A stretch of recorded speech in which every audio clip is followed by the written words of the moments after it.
জিহাদ বলতে কি বোঝায়, বর্তমানে আমাদের রাষ্ট্রের সম্পর্কে জিহাদ প্রয়োজন কিনা?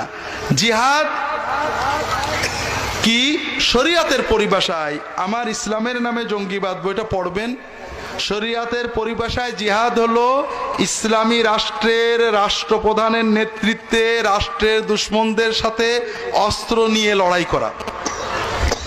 আমাদের দেশে জিহাদ থাকবে না কেন? যদি আমাদের প্রেসিডেন্ট অর্ডার করেন অন্য রাষ্ট্রের বিরুদ্ধে যুদ্ধ করতে, আমরা করতে পারবো। তবে আপনারা যেটা প্রশ্ন করেছেন, জিহাদ মানে খুনোখুনি, আপনি রাষ্ট্র নেই, জিহাদ নেই। রাষ্ট্রপ্রধানের বাইরে আপনি কার সাথে কার বিরুদ্ধে জিহাদ করবেন? আপনি 20 জন লোক একটা গ্রুপ করলেন, কাফের, যেমন মনে করেন মাইজ ভান্ডারদের মতে আমরা কাফের, আমাদের মতে কবর সিজদালারা কাফের, আমরা কবর সিজদালাদের কতল করব, কবর সিজদালারা আমাদের কতল করবে, এইভাবে আমরা সবাই জিহাদ করতে থাকবো, ইসলাম কায়েম হয়ে যাবে। ঠিক না ভাই? হবে না? এই জন্য আপনি জিহাদ করলেই সব হয়ে যাবে, কে বলেছে আপনাকে?